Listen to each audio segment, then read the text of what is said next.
I would like to welcome everyone to the 13th in the series of lectures, shiurim, on the negative theology, the parts of the Moreh Nevuchim, the God Perplex, that where the Rambam explicates his negative theology. And I believe that last time we began chapter 61, Perek Samach Aleph, which appears in the Schwartz edition on page 155. And I think we'll just start from the beginning again. There's no issa, there's no prohibition in Chazara in going over things. So I think we'll just sort of like begin again from chapter 61. We recall that the Rambam now has developed philosophically this notion that God can only be described in negative attributes and negative propositions, not in positive ones. And the Rambam was actually in the previous chapters we spoke about last time presented to us a diatribe of dangers, right, in trying to ascribe to God any positive attributes. And we spoke about this simply because beginning in chapter 61, the Rambam is actually going to invoke positive attributes that we find both in the Chumash and both in philosophy, which a lot of which the Rambam actually accepts. So I guess the Rambam was giving us a little like of a hasra, like a warning that we should understand that the attribution of positive descriptions of God should not be understood in any type of intelligent way in which we use these attributes in in other areas. Okay, but we will continue in developing this thing. Okay, now let's once again we will begin from Perek Samach Aleph, chapter 61, page 155 in the Moreh Nevuchim, translated by Michael Schwartz. Begins the Rambam. Kol shemoisav yis'ala hamatzuyim bekisvei hakodesh. All the names of HaKadosh Baruch Hu that we find in the Holy Scriptures, kulam gezulim imaisim. All of them actually base themselves on acts. This, of course, has been a foundation of the Rambam's Negative Theology, that we cannot describe God, but we can describe acts of God. So therefore, if in fact we find names in the Kisvei HaKodesh which describe HaKadosh Baruch Hu, they're basically describing acts of God. The reason we can describe acts of God, as the Rambam said previously, is they are removed enough from HaKadosh Baruch Hu himself. Zed Davar Yadua. Says the Rambam, this is known. Known means that, I guess the way the Rambam's interpreted things, he assumes that we know it by now. Zul Hashem Echad. Says the Rambam, there's one exception.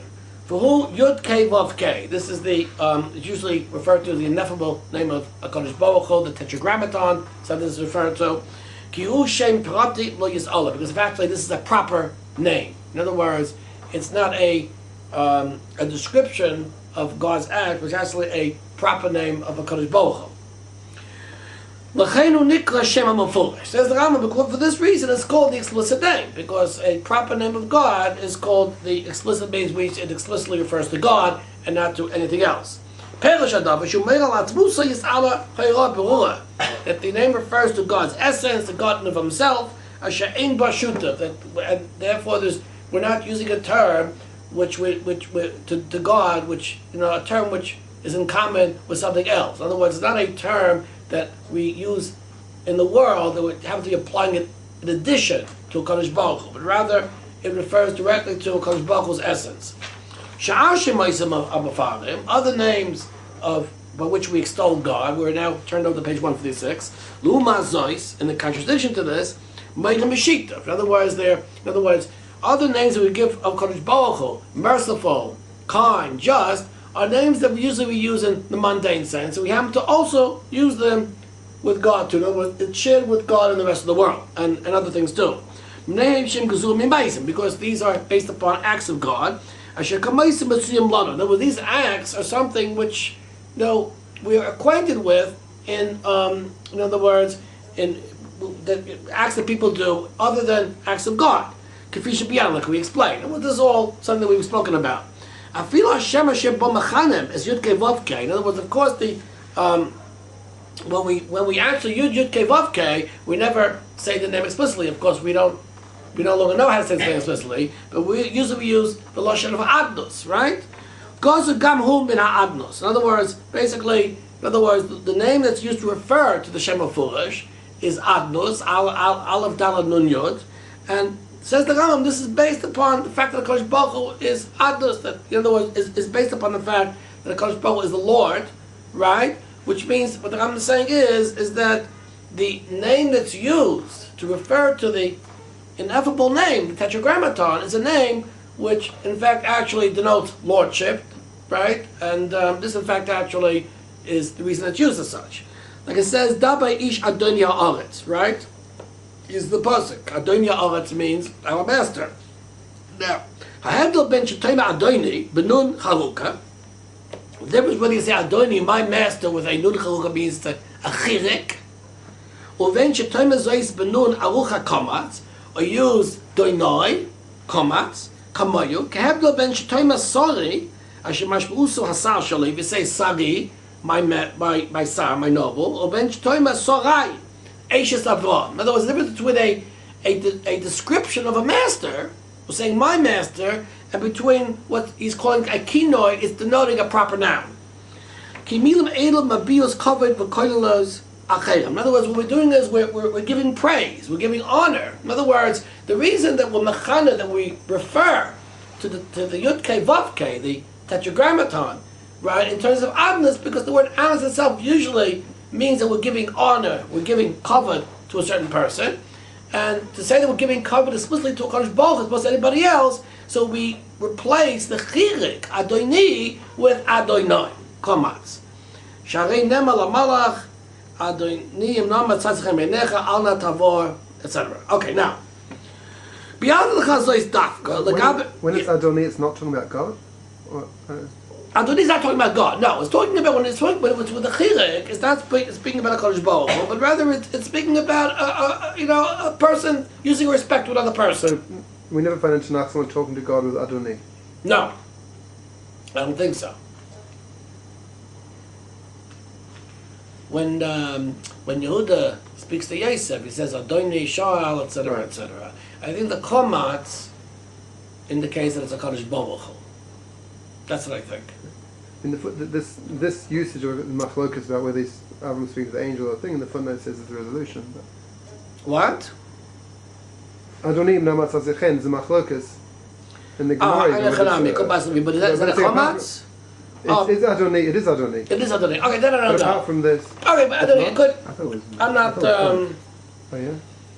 I think there's if you look in the Tevas, whatever it is, the Binyan Shloimeh, whatever it is, a book on grammar, there he goes into an exposition of what the komatz is. But in any case, no, it could. But I mean, who's? I'm not sure the Nevuchim has to agree with the Mishnah Torah. But apart from saying the word, he's claiming that Adoni always refers to, it does never refers to God. And a chanami. That's okay. Right. Okay, I'm going upon the Yavitz. I could say Hashem Hashem. The Yavitz writes, he says Hashem is Father Chacham Tzvi. Sheboya Mechuna, because we're referring to Kodesh Baruch Hu. Became Shum Amyuchat Sheben Shemoitzim is Alam Fosamim. We know Yisra, but the other names of a Kodesh Baruch Hu can go Dayan, a judge, Tzaddik, Chanan, Racham, Elokim, Bo Hashem, Koilalim, Nixram. Here it says Elokim. So in other words, Elokim of Vader it describes God's actions, but it is Kodesh. In other words, the issue of Kedusha is not related to this. I mean, Elokim is Avada Hashem Kodesh. But the Rambam is saying is that actually refers to a acts of God, probably money, either an act of might, an act which implies the Kodesh Baruch Hu is powerful. That's Elokim. Okay. Okay, now. So he says an interesting thing. He says the Rambam. All these names, Dayan, Tzaddik, Chanan, Racham, Elokim, in other words, we use them, right, in the vernacular too. For example, Amati ben Elohim Atem. Because Elohim comes from nobles. Or for example, a Dayan, Tzaddik. In other words, all these names have a vernacular, a mundane usage, and we're using it b'sheilu, means we apply it also to Kodesh Baruch Hu. That's how we describe Kodesh Baruch Hu by the acts of God, because the acts of God can be described the same way we describe, vernacular things, acts of people. But says the Rambam, Yud Kei Vav Kei, in other words, the Rambam says, how do we know that in fact has Yud Kei? What is one of the reasons or one of the consequences that Yud Kei Vav Kei is the Shem HaFurush, first of the essence of God? Because it has no meaning. In other words, we don't use Yud Kei Vav Kei in the vernacular. Hashem Lo Yadu like Zel Mefursames. We don't know where it's used anywhere. It's never used anywhere. We'll be started by Hazulas. And it's never, in other words, not based on anything. Yud Kei Vav Kei, we don't know really what the word is based on, and where it's used in any other, whether it's used in another way, other than when it's used in the Chavish to refer to Chavish Baruch Hu. And Yisavish Hashem HaGadol Hazeh Hashem Evatin Oisai Kfi Shedoyata Ela B'Mikdash. In other words, this name, which is only pronounced, right, as you know, says the Rambam, as you know, right, except in the base of Mikdash. V'davka Kahani Hashem HaMekudashim, because Kahanim, it's used in the Kahanim. The Kabbalah says that the Kahanim used to duchen with the Shem Hashem HaMefurash. The Kohen Gadol, B'yay Matzai, the Kohen Gadol also would utter the tetragramaton. Matzbiya al inyan kolshu. So the Rambam says, why is it the fact that this name was only used, right, in very, very specific cases? Only the Beis HaMikdash, Kahanim, the Kohen Gadol. Asher ein binyan zeh shitu ben hakis al ben zoy. Says the Rambam, another reason or another consequence of the fact that this is the level name of God, because we see it's only used in specific places, meaning, in other words, since its usage is extremely limited, it clearly does not have any analogies in other scenarios. Ulai hu ma'ira. So says the Rambam, perhaps. Now, of course, in other words, we don't really know what Yud Kei Vav Kei is. In other words, we don't really know what it means. Except the Rambam says, it seems to be the Shem HaMefurash. How does he know it? He knows that, number one, for example, it has no clear origin. It's not used anywhere else. And Chazal tells us it was only used in very, very specific places of Kedusha, of holiness. So says the Rambam, Ulai hu ma'ira. Al pi al-Hashem yimena lo matzeh etzlenu hayom, ela dava hamuad b'yosef, v'gam behetem l'mashem v'vatim oisai, amar shmo zchiyav ha'metzius. So the Rambam, perhaps, this name, right, perhaps the meaning of the name itself, in fact, only refers to the fact that Kadosh Baruch Hu is of necessary existence. In other words, up to now, God, in other words, God's essence was that He exists, but says the Rambam, He doesn't exist in the way any other thing exists because He necessarily exists. He has to exist. Other things exist by virtue of something else. Kadosh Baruch Hu exists by virtue of the fact of who He is. So says the Rambam, perhaps the words, right? The term, Yud Kei Vav Kei, the word is composed of letters, or part of the letters, come from some type of an expression, which we don't know today, which indicated at the time that people used the term, which indicated God's necessary existence. That's what the Rambam is saying. So let's go on to page 157. Uvesikumo Shodava, says the Rambam. So therefore, Uvesikumo Shodava, meaning that, in conclusion, Gedulasa Shoshem Zeh, the greatness, the awesomeness of this name, Va'isa Lavata Oisai, and the prohibition to pronounce it, Boy Mitoich Shu Meir Al Atzvus It's Ale Avoy Misha'afach Ben Abuim Eno Mishut Avoy Azos. In other words, the greatness of the name, it's called Shem HaMefurash, and the fact that it's prohibited to express it, this is a clear consequence of the fact that it has no analogy, has no usage anywhere else but when it's referred to Kadosh Baruch Hu. So basically, Kvisha Amu Chazal, like Chazal say, Gemara says Shmi HaMiyuchad Li. Now, what's the Rambam done up to now? What the Rambam's done up to now is that he's enforced. He's brought. In other words, the Rambam has, over the last number of chapters, has brought philosophical proof to the fact that God's essence, right, has nothing in common with anything else. Therefore, we cannot use any positive attributes. Because when we describe God with positive attributes, these attributes have absolutely no analogy to any other usage. God's existence, God's knowledge, that's what the Rambam is explained to us. In other words, we shouldn't think by when we ascribe something positive to God, His knowledge, His existence, His will, that there's any analogy whatsoever, any commensurability between God's will and will as we usually understand it within our world, and knowledge and existence, etc., etc. The Rambam, therefore, right, in a certain sense, is saying, in a certain sense, well, one of two ways of explaining it. You could say he's bringing proof of this. In other words, the fact of the Rambam is what I'm saying is really what Chazal is saying, is what the Chumash is saying. In other words, the very, very fact that there's something which Chazal called the Shem HaMefurish, the explicit name of God, which we know, which does not seem to have any, the pronunciation is not known. It was limited only in very, very specific places, as we'll see Mitzvah Hashem in a while, specific times in history.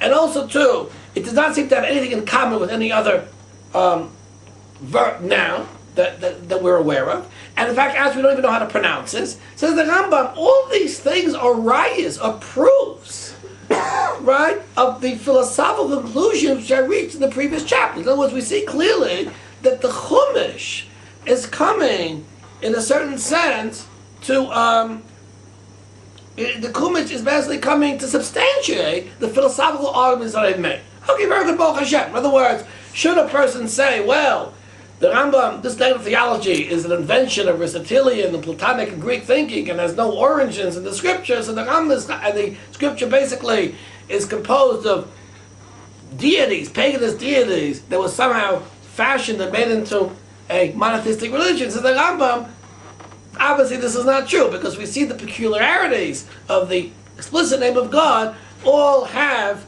meet the proper criterion for an essence of HaKadosh Baruch Hu. So the Rambam basically is substantiating the fact that the philosophical notion of negative theology is something which has existed among Klal Yisrael, the Jewish people, from time immemorial. Okay? Fine. Very good. Now, but what about other names? But other names are adjectives and are referring to God's essence. But basically speaking about, the descriptions. And they're descriptions that are used, usually, with things that are described. Because they're derived from acts of God, and they're not referring to Kadosh Baruch Hu himself. Because of that, they for example, if a person understands it to be actual explicit descriptions of Kadosh Baruch Hu, they come to fool us, to make us think that perhaps actually God can appear in multiple situations, or multiple in multiple personages. In other words, they make us think that God is descriptions. That there's an essence, and then you can describe the essence. In other words, all these words of the Chumash are what mistake us to think that you can describe God. Because that's true of any word. This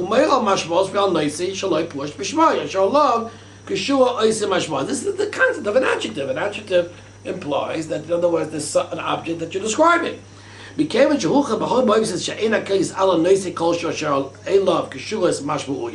we've proven rigorously and philosophically that Kadosh Baruch Hu cannot be described in any way because he's incorporeal in every sense of the word, so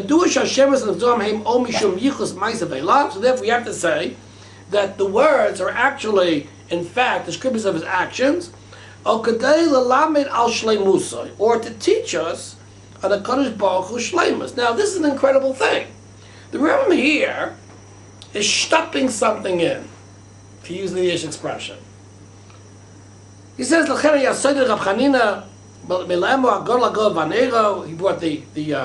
Gemara and Brachos. Rab Chanina didn't want the person to add adjectives. In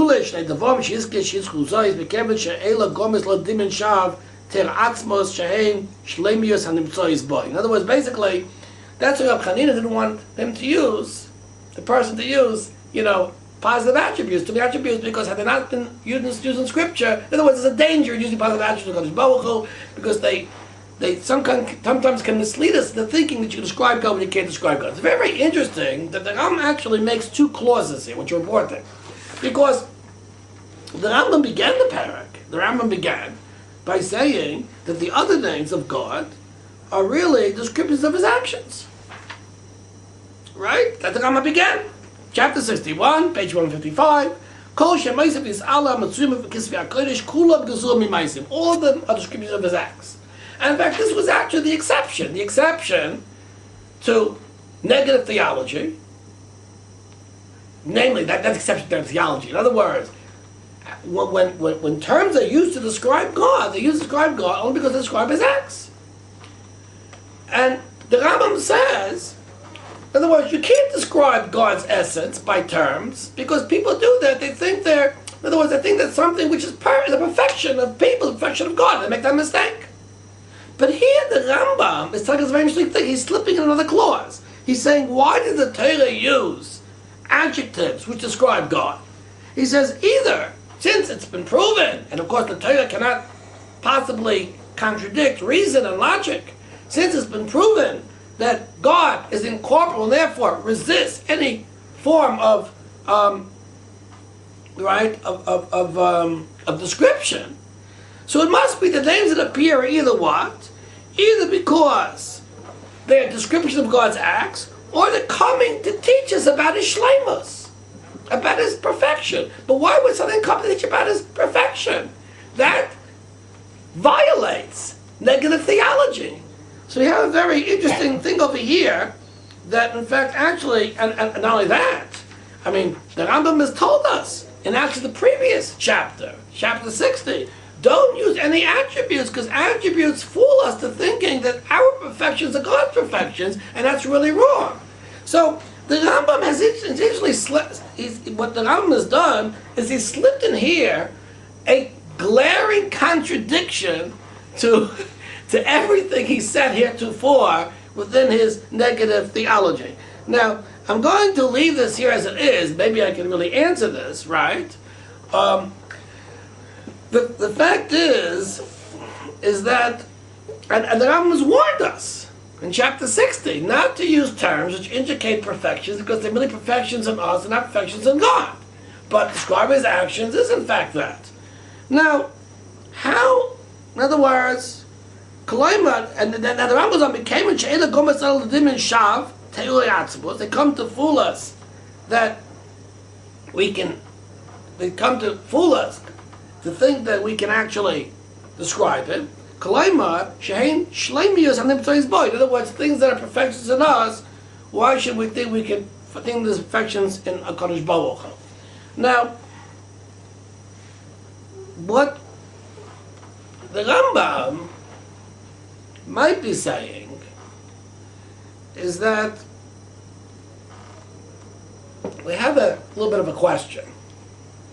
And the question is, the Torah used, the Chumash, the Kisvei HaKodesh, use these terms because, we're describing God's acts. But the Rambam says, you have to be very, very careful. In other words, these terms cause us, in fact, actually, to think that we can describe God. So the question is, if that's true, why would the Chumash use them? So, it could, in other words, what type of a heter is there? In other words, why would the Chumash use terms of God, which would give us, the Rambam says, a dimyon shav? To think that what? Is that God can be described. Now, the fact is that the use of anthropomorphic terms, like Yad Hashem, the hand of God, etc., the Rambam has already told us in Perek Chavav that these terms are used because otherwise people wouldn't believe in God. But the fact is, right, why would the Torah use these terms? In other words, so I think the answer has to be, I'm going to, make a hypothesis. The answer could possibly be, is that the Torah somehow has to communicate to people God's perfection. In other words, even though, in fact, we know that we can't describe God ultimately in terms of perfection, because any description of perfection is clearly a human concept of perfection and not a divine concept of perfection. Nonetheless, maybe the Rambam felt that the Torah has to communicate this to people, because some people, just like some people, would not be able to believe in a incorporeal God. They have to somehow associate with God's anthropomorphic language, so too could possibly be that in order to instill in people a honor and fear and love of God, we have to, so the Chumash has to somehow use aspects of perfection, and even though these aspects of perfection are only human and not divine perfections, ultimately these aspects of perfection have to what?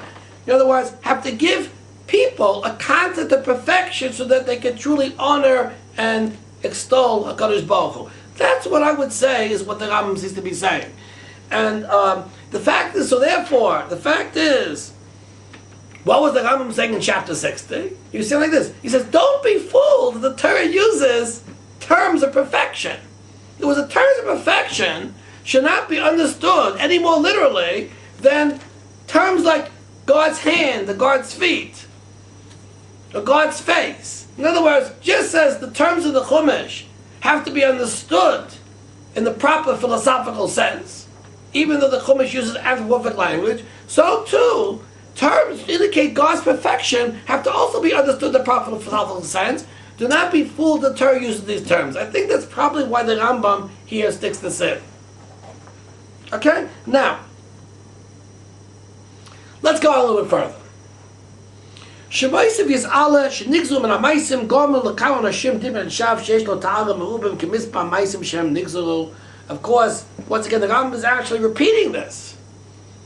That the attributes that actually come from acts sometimes cause people, who says, cause many people, several people, to think that, right, in other words, that God has attributes. So Torah says, don't worry. In the future, people will really understand this. Like it says, what does that mean? This is say, just like God is one, so too you'll be called by one. In other words, in other words, in the future, people are going to be more enlightened and going to understand that God is a perfection unto him. In other words, he's an incorporeality unto himself, and that, in fact, actually, in other words, he resists any type of a description. And then the Rambam brings another. In other words, what the Rambam is bringing this Chazal to say to us is that Chazal were well aware of the fact that the Chumash is actually using terms that can, in fact, actually perhaps mislead us. But in the future, people are going to call God, refer to God in the proper sense. And then finally, Pikad Rabbi Yezer, the Rambam brings Rabbi Yezer. He says, before the world was created, God and his name was what? What does it mean God and his name is what? It says the Rambam, in other words, before the world was created, God and his name was what? After the world was created, he has several names. Why? Because it's clear that names come from acts of God after the world was created. In other words, this is a raya proof to the Rambam Shita. This theory is, is position that other names of God come from descriptions of acts of creation. When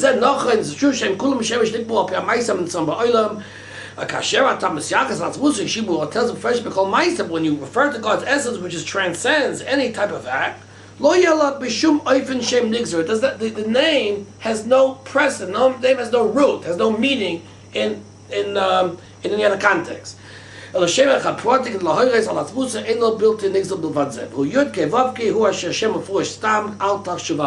anything else. Okay, very good. Okay, now,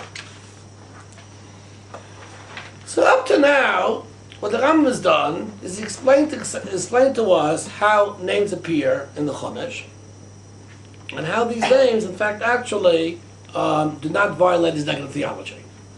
In other words, basically, that there's a Shem HaMafulish, what appears to be a name of God, which meets all the specifications of what a name of God, God's essence should be, and there are other names of God which really refer to as acts. Okay, now, I want to go, the Rambam says in page 158, there's certain people who write kamiyos, who write amulets. He says they fool people. They're charlatans. They write in their books. Shem is Elo Elo Masbim Al Shum Inyan Klal. These names that appear do not refer to anything. Which names? What? The names right. written in these amulets, right. And Korma some Shem is Vatoinim Shem Tzrichim Kedusha V'Tayra. They claim that these things have to have a Kedusha V'Tayra, Chas V'Shalom. If Shem Oisim Neflois, I see they had plenty of Bubbas, Talmud Rambam, called the Elohim Sipurim, there's stories. Royal Adam Shon Royal Adam Shon L'Sham Makoshi Ken Labin Bahem. In other words, no Roy. In other words, a person should believe them. Okay. Now, it says the Rambam, B'shum Panim Al Nikra Shem L'Fush Elazeh Hashem Ben Abba Oisis. In other words, what's called Shem L'Fush is only Yud Kei Vav Kei. Right? Right?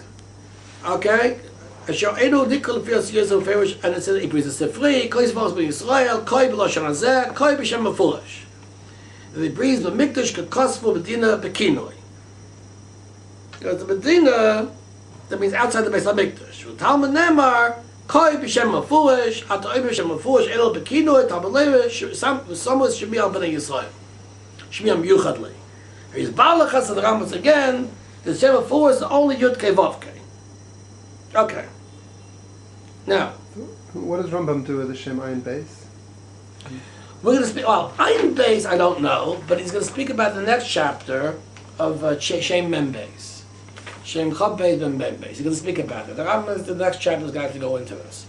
Ani avelecha ma hadavar shegom alashim lamin behem ma shemedim bedavar shemois avelecha be'ayazim perak shacharei zeh v'aselecha es haloit ama'ala at shalo yishar ba'koshi im kein tilta lahatos es atzmecha. Okay, now, the Rambam says, in the next chapter, I'm going to explain to you what caused people to believe the names what they believe, right? I'm going to explain this in the next chapter, and I'm going to expose, right, that you shouldn't have any problem with it. Okay, now, chapter 62. Parak Son of Beis 159. Rambam claims his Khmer right is just mamish made up everything. Made up everything, right, yeah. But actually, the Rambam's going to claim that there was actually a degeneration of this even at the time of Enter the Chumash too. Time of Chazal, before Chazal. Chazal will speak about this. We'll see in a little while. But the Rambam's, okay, now. Parak Samach Beis, chapter 62, 159. Obviously, I mean, I've been reading very quickly and translating. We haven't gone into any issues in any depth, but I think that really these three palakim have to be understood as a whole. So I prefer to go through it and make the necessary comments in the proper places, to alert you to the different things that are going on, especially the notion of shleimus, as I did before. And then after that, we will go and actually put together and see that the Rambam is actually expounding a very, very deep understanding of religious history and anthropology. Okay, now, Parak Samach Beis, chapter 62. Says the Rambam, Nitzavinu al birkas kehanim uva Shem Hashem keksavoi asher Shem mafur. In other words, we have a mitzvah birkas kehanim, and in birkas kehanim, the bloch of the Kahanim is said with the Shem Hamafurish. Lo yadu lachol echad ketzim avatim soy. Not everybody knew how to pronounce his name. Be'elo tenuais. In other words, what type of vowels? Yesh lahagos kol ois me'osir yisav. In other words, what type of vowels use in each of the letters? Hayim yesh lahadgish chilik me'osir yisav. Should you put an accent on some of the letters? Yesh ois tegusha. It is soft or hard. There was a Messiah, there was a tradition of how to do this. How do you have Tegusha in the letters? What? What nafka is, Yud Kei Vav Kei are not very good letters for... What? For Dagesh and well, you have to go that the could possibly be at the time that they used to do it. They used to pronounce it differently. The could possibly pronounce it differently. These are things that I've been spoken about before. Okay? The Ainu is Oifen HaGoya, the way it's pronounced. Lo Yemalandim Zeis L'Shum Onu, they wouldn't teach it to anybody. El Talmud Hogum Pam Achas B'Shavua. Like to a worthy Talmud once B'Shavua, once a week, or maybe once every 7 years. Ani Mamin, Shema Sha'amru, Shem Ben Abba Oisil Chom Moish L'Sul L'Bnei L'Tanim Pam Achas B'Shavua. Says the Rambam like this. Now, the fact is, the Rambam now was saying, and a very, very important novelty here, which is important. Okay? Ani Mamin, says the Rambam, I believe that which Chazal say, it's a Gemara Kedusha the Ayin Aleph, that the Shem Ben Abba Oisius, the tetragramaton, Chachamim Moisin Oisil Levneim L'Tamidei, Chachamim would pass it on to the children and to the students, once, let's say every 7 years. This is not only a pronunciation. Was actually teaching them what the name is referring to.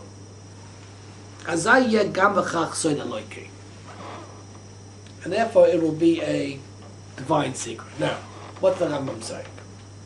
Okay, I think to understand this, we have to turn to chapter 71 in the Moreh Nevuchim, Parak Ayin Aleph, page 185. 95? No, 185. In the Schwartz edition. Parak Ayin Aleph, chapter 71. I'm going to begin this chapter because it's very, very important. Also, too, this chapter will actually have a very interesting cross-reference with the shiurim that I'm giving on the Chasimas HaTalmud. Oral tradition versus a written tradition. Da, says the Rambam. Ki hachachmos harabos, ki chachmos rabos. There were many wisdoms. Shahayu ba'adasenu, right? Le'imbos hadvar ma'elo.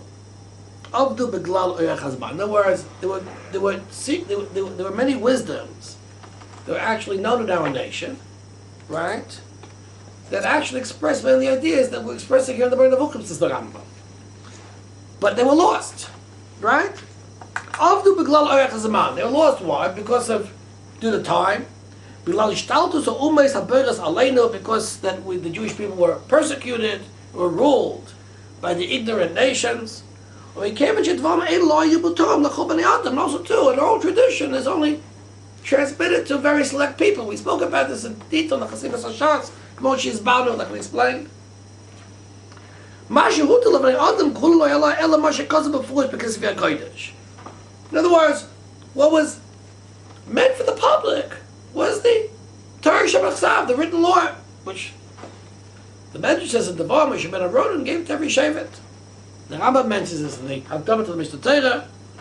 Yudei ata shafilu Allah hamasur lo yasa ochas b'sefer b'zmanim kedumah b'glal ma shenu v'spadasenu devar mishamarti lecha al peh yeta rosh shel omon b'ksav. In other words, says the Rambam, the oral law was something that was passed on orally and it couldn't be written down. Now, why should there be an oral law that isn't written down? What's the purpose of it? Doesn't everybody have a right to know the halacha? Says the Rambam, this was a very, very clever, a wise thing with respect to the term, meaning the law. Because this would prevent what happened afterwards. Tahainu, Riboy Hadeyas has taflus v'askoiles, feikas ha'bas'ayrim b'ashem l'shenim shadvom kesuvim, shgogos ha'metlovos lahem, pilu shenoitzah ben b'nei adam ha'shem nazim kitois, u'bavucha ha'ganigos v'maisim. In other words, what happened is the kalayim. What happened is that if things are written down, then everybody can interpret them the way they want. Everyone can interpret them the way they want. In other words, once you write something down, so therefore it's an open field. Anyone can interpret anything they want. However, what if you keep something a secret? It's oral. It's only passed on to very select people. Right? In other words, no one has accessed this all information. Then there's no machlokes. A few people have access. They agree. They offer the verdict. Shalom Yisrael. Says the Rambam. In other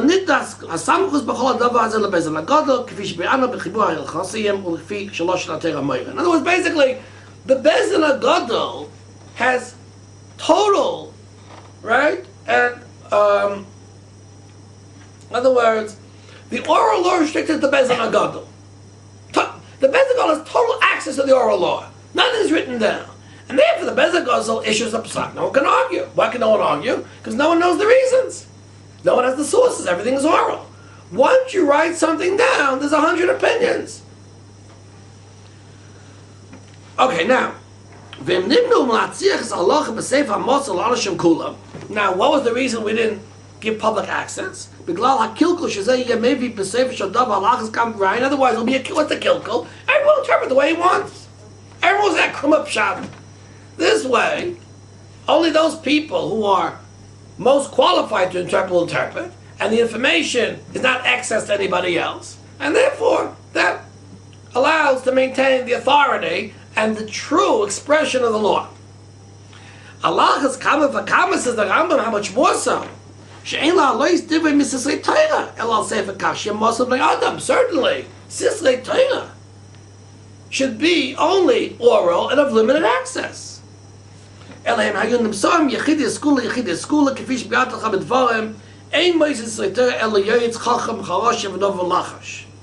In other words, basically, Sislei Torah also kept oral. Because if you write down Sislei Torah, so therefore people will interpret it in all different types of ways, and this will bring about a tremendous kilkul, a tremendous destruction. I know what your question is. What destruction will it bring about, right? No, what does he mean by Sislei Torah? So Sislei Torah, let's understand Sislei Torah in a more general sense. The Rambam speaks about Ma'aseh Merkava, or Ma'aseh Bereisis. In other words, Sislei Torah means what we would expect to be ultimately what the Rambam is going to explain is that there's the deeper understanding of the true science of the law, as the Rambam explained in his introduction. Really, the deeper secrets, the philosophical basis of the metaphysical basis of the Torah. So the beginning of Yisodei Torah, which is the science, is not Sislei Torah. That's for everybody. Well, it's interesting. That's not true. Ma'aseh Bereisis also is limited. I don't go into Ma'aseh Bereisis, the Rambam. In other words, the Rambam says the purpose of the Sefer is to explain maybe Sislei Torah in terms of Ma'aseh Merkava. What is Ma'aseh Merkava? And what is Sislei Torah? The Rambam. This is one of the large gaping problems of the Rambam.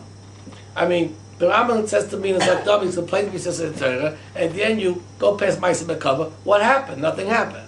I claim something did happen, but that's going to take other shiurim to explain really what happened.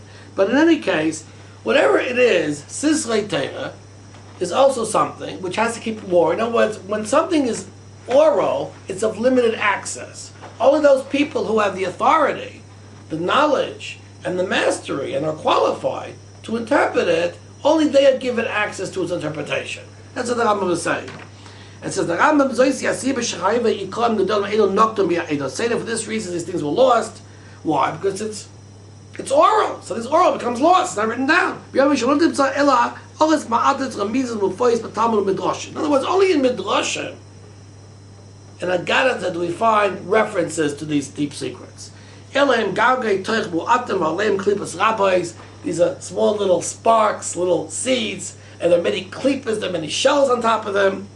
Very little like Kabbalistic language of the Rambam. I'm sure the Kubolim are looking for Kabbalah Rambam. We'll probably take these two words and develop pages and shiurim to these things.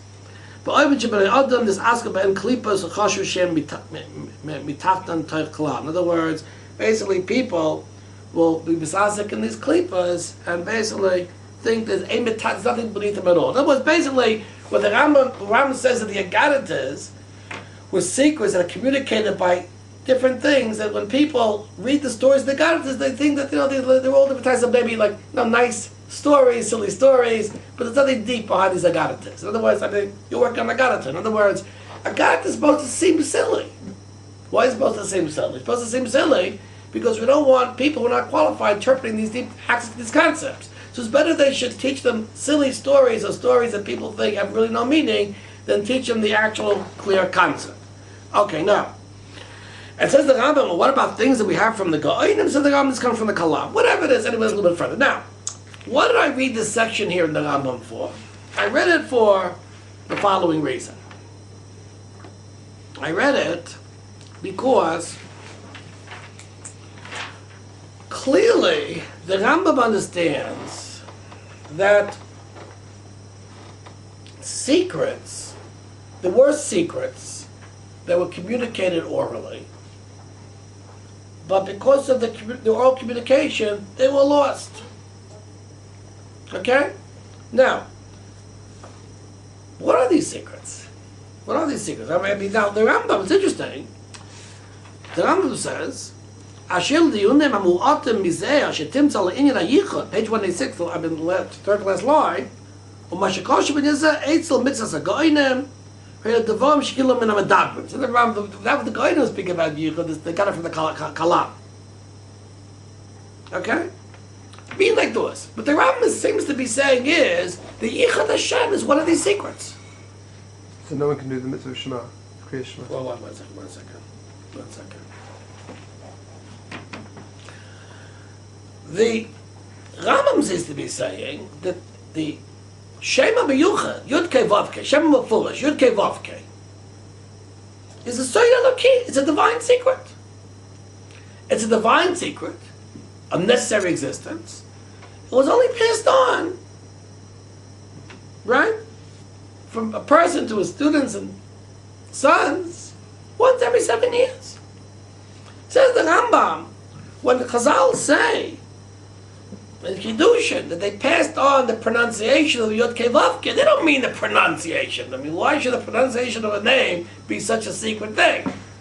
What Chazal really mean to say is that the secret of God's incorporeality, i.e., I would say, the negative theology of the Rambam, the understanding of God's necessary existence, this was something, this was a divine secret, and it was passed on orally, and since it was lost, like the Rambam says all these secrets were lost, so therefore for this reason, when Chazal say, Chazal say we no longer know, or we say we no longer know how to pronounce the Yud Kei Vav Kei, it's not the pronunciation which is really important. It's the fact is that this secret has been lost to us. That's what the Rambam is saying. And so it says, Ani Mami, this is what I believe. In other words, what the Rambam is saying is that when Chazal speak about the pronunciation of Yud Kei Vav Kei, the Rambam doesn't say that pronunciation, what's so special about the pronunciation of word? What the Rambam says, what Chazal are really saying, is that there's a secret of God's essence, the concept of His necessary existence, and every aspect of His essence, which we can only really describe in negative senses. This secret was an oral tradition, and Chazal actually referred to that when he speaks about the pronunciation of Yud Kei Vav Kei, was transmitted only to specific people once every 7 years, and today was lost. That's what the Rambam is saying. That was a positive description of God? Okay, now, the question is, what was it? It's hard to say it's a positive description, because the Rambam has told us that, the Rambam has told us that you can't describe God positively. I mean, it would be hard to imagine that the Rambam would say that, in years before this, you could describe God positively. I don't really believe for any second that the Rambam actually would believe something like this. The Rambam, all the Rambam does is call it mashmos chiv hametzius. That was the mashmos, the meaning of the chiv hametzius, means the meaning of God's necessary existence. But the fact is that what is the Rambam mean? Now the fact is we don't know. And the Rambam doesn't tell us that much. The Rambam in the next chapter Parak Samach Gimel, chapter 63, will speak about that this necessary existence of God is Ekya Asher Ekya, which Moshe Rabbeinu will communicate to Klal Yisrael. But what's very, very interesting is that the Rambam there is going to present to us with a picture that Klal Yisrael somehow had lost this tradition, in a certain sense, and Moshe Rabbeinu comes to Klal Yisrael and gives them the name of God, but he doesn't give them the pronunciation name of God. What he does is he proves to them that God is incorporeal, can only be described negatively. And this is one of the things that Moshe Rabbeinu actually comes from Chorev to bring the Klal Yisrael when they're in Mitzrayim. Which means that somehow this notion of God was lost over the generations. There was the generation. And Moshe Rabbeinu somehow to re-educate the Jewish people in this notion of incorporeality. We're going to speak about this in chapter 63. The fact is that what I want to say is that why is in fact actually the Rambam actually consider the Yud Kei Vav Kei, which is really the big question is, why is that called a Soid Eloki, a divine secret? What divine secret? We've learned the divine secret. I mean, the Rambam has spent many chapters in demonstrating with very, very convincing philosophical arguments. We even wiped out Kant's ontological argument with the Rambam, right? Describing the concept of God's negatively described essence, why would the Rambam understand that this something was a Soid Eloki, a divine, what's the divine secret of it? And not to mention the fact, it was a divine secret, why is the Rambam revealing it to us, if it's a divine secret? Now, the fact is that, there are two possibilities. One possibility would be, is that not to mention that this is a broader question of the Moreh Nevuchim. The broader question is that the Rambam says he's going to be teaching us the divine secrets. He's going to be teaching Ma'aseh Mekava. The Rambam, declares that in the introduction. The purpose of the Moreh Nevuchim is to teach you Ma'aseh Mekava. Now, what are Ma'aseh Mekava? There's no Kabbalah in the Moreh Nevuchim. All there is, at most there is Aristotelian philosophy. So what's Ma'aseh Mekava? If it's Aristotelian philosophy, so you're telling me that, the secrets of the Jewish religion were none other than Aristotle. In fact, actually, they're Meforshei Rambam, who understand that really that's what the Rambam ain't in Hachinami. What the Rambam is doing in the Moreh Nevuchim is revealed to us that the true secrets of the Torah were possessed by Aristotle or Plato. That, of course, is a notion which we reject outright, for any other reason that, as we've spoken about these theories of creation, the Rambam did not ascribe completely to the notions of Plato and Aristotle. And number two, what came before Plato and Aristotle? In other words, it's very hard to say that. So, in other words, that for sure is not what the Rambam means. But the question is, why is it so Eloki? Not to mention, the fact is, another question which I want to ask is, what do you mean Soid Eloki? If I don't believe in negative theology, I'm a paganist. What Soid Eloki would mean, Ma'aseh Mekava, Ma'aseh Bereshis, things that without it I can also be a good Jew. Except that metaphysics makes me into much more of an Adam Shalem, much more complete person. I'm in possession of greater wisdom, which brings me to a higher level. But no one, the Rambam will certainly not, Chas v'Shalom, say that a person who's not privy to Ma'aseh Bereshis, Ma'aseh Mekava, is not a from Jew, and we have to spill out his wine. But from everything we've learned in negative theology, especially the Shtar, chapter 60, Parak Sabbath, if I confuse negative theology, and according to my Sedley, Parak Lamed Vav, I'm worse than a Noah ben Avodah. Why would that in any way be a divine secret? That's Alabez, Shema Yisrael.